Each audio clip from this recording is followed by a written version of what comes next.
Hello friends, welcome back to another review. I'm John Klein III, and we're going to review Excalibur Volume 1, Issue 43, so let's get into it.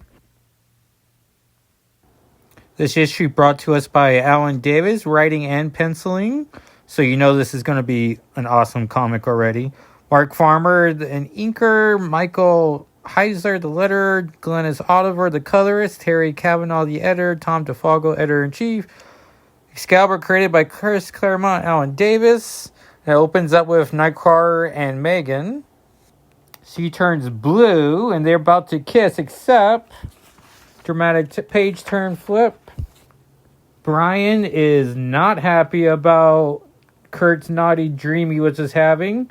And then we follow the rest of the issue where Brian just wants to read his book. Did anyone have these toys?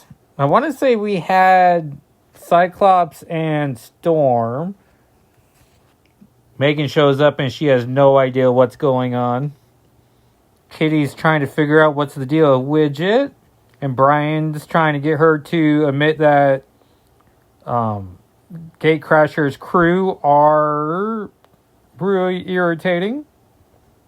Body Bag grabs one of Kitty's teddy bears, and Brian tries to save the day, but it all ends up being ripped. And a very humorous scene, and this is just the Excalibur I enjoy, where this is all funny. But Pharaoh makes a point of saying that Body Bag can eat anything unless it's that as long as there's not a synthesized long chain molecules, everything should be okay. And then Brian's like, well, nylon is a polymer. And Pharaoh's like, what's a polymer? Like, sympathetic long chain molecules. And it's like, uh-oh. Okay, so Excalibur's living in a lighthouse at this time, which has like barely 5 floors. And so everyone's just on top of everyone. Brian goes into the basement, which is a little more wider, but he opens the door and, whoa, someone's trying to get romantic. And Brian just awkwardly, Britishly excuses himself. He's so mad, and this gal feeds on his anger. Oh yeah, here's Brian defying gravity. Brian crashes into the roof, and then Kurt tries to help him, and Brian's not ready for Kurt right now.